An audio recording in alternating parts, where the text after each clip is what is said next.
Portraiture is one of the most interesting genres, at least I think so, and I will give you 5 tips how to get better portraits. Coming up.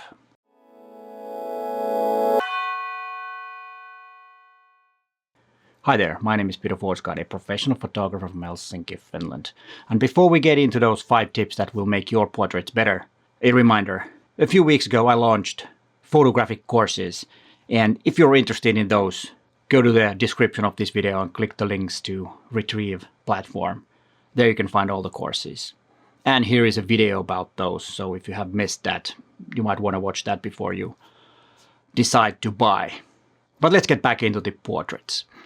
I had a very nice portrait session with Emerson, who is a stunningly good model, and I wanted to photograph him because he's so good, and because it's a lot easier and faster to make portraits if you have a good model. And if you have a choice, then do that. But of course, we need to photograph all kinds of people when we're doing portrait photography.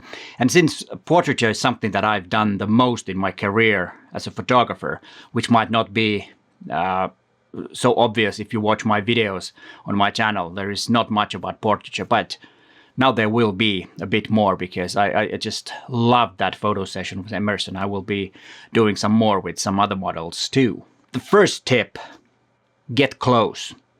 I really like portraits that are simple and concentrating on the face. Of course, if we're talking about environmental portrait where the surroundings makes a big story, then of course it might be a different thing. But for me, portraiture is all about the photographer, the model, and the viewer.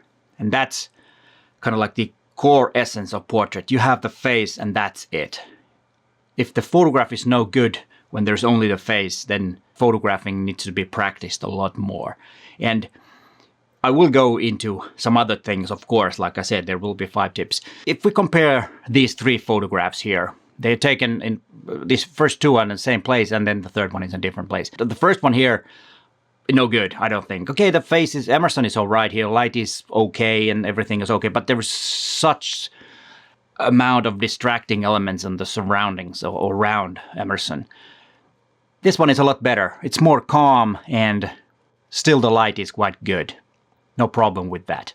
And then this one is my favorite from all these 3 because this goes straight into the mind of Emerson. You can really feel him being close and no distracting elements. I know this might not be the type of composition that you all like or everybody likes, but I think this is, for me at least, this is the best one. So if you don't want to be that close, be close enough so that you can crop out all the distracting elements that will take the attention away from the face. And before we go into the second tip, please consider subscribing to my channel and hit that bell so you get notified when there is a new video online. My channel is all about you getting to be a better photographer. And let's go to the next tip, and that is eye contact.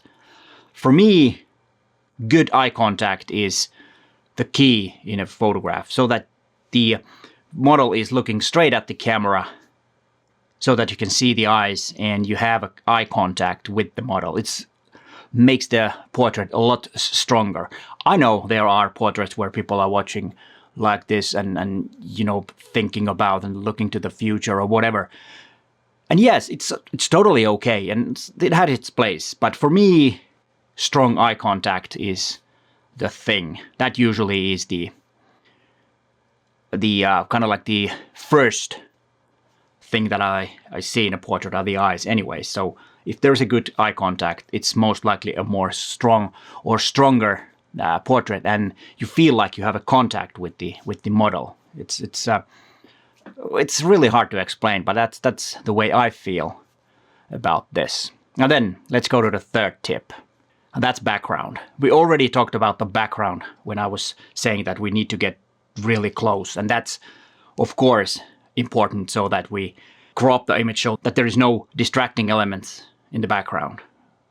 That's really important because we want our viewer to concentrate on the model, on the face, on the eyes, and that's the core essence of photography or portraiture. And if you want to have an environmental portrait, then You have to make sure that everything that is in the frame adds to the story or to the character of the model. If it's not important, leave it out. Then it's distracting. It has to have a meaning if it is in the background. If there's something in the background, it has to have a meaning. And then the fourth one, which is a bit of a technical thing. Focus on the eyes. And this is also has to do with the concentrating on the eyes, the eye contact and everything like that.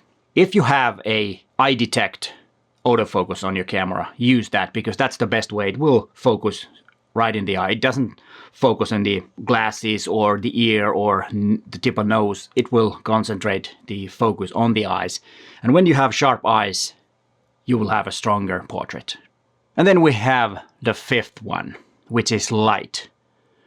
Light is always one of the most important things in a photograph, and that comes to portrait too. I used two types of lighting on this session with Emerson. I had the tried to do the traditional Rembrandt lighting, which means that you have side lighting and a light triangle on the other cheek.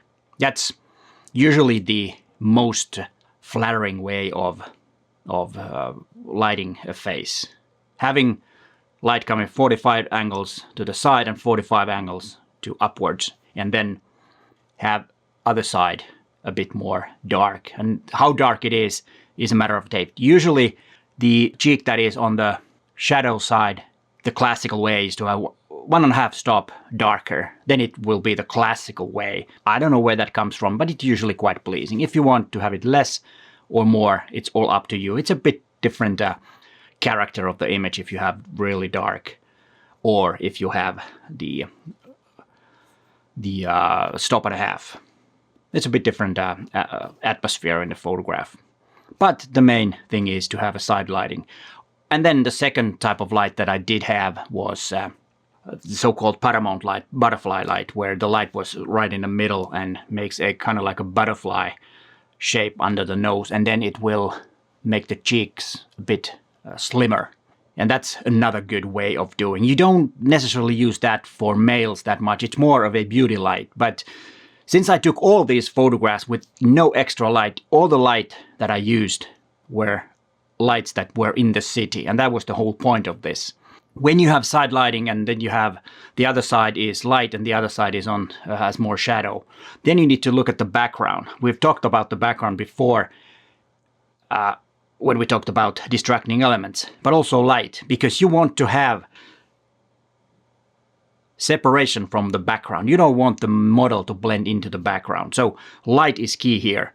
Where you have bright side or the light side on the face, you need to have the background darker than the cheek here. And on the other one, which is, or actually this one is on the shadow side, then you need to have light on the background, like you see on this image, for example.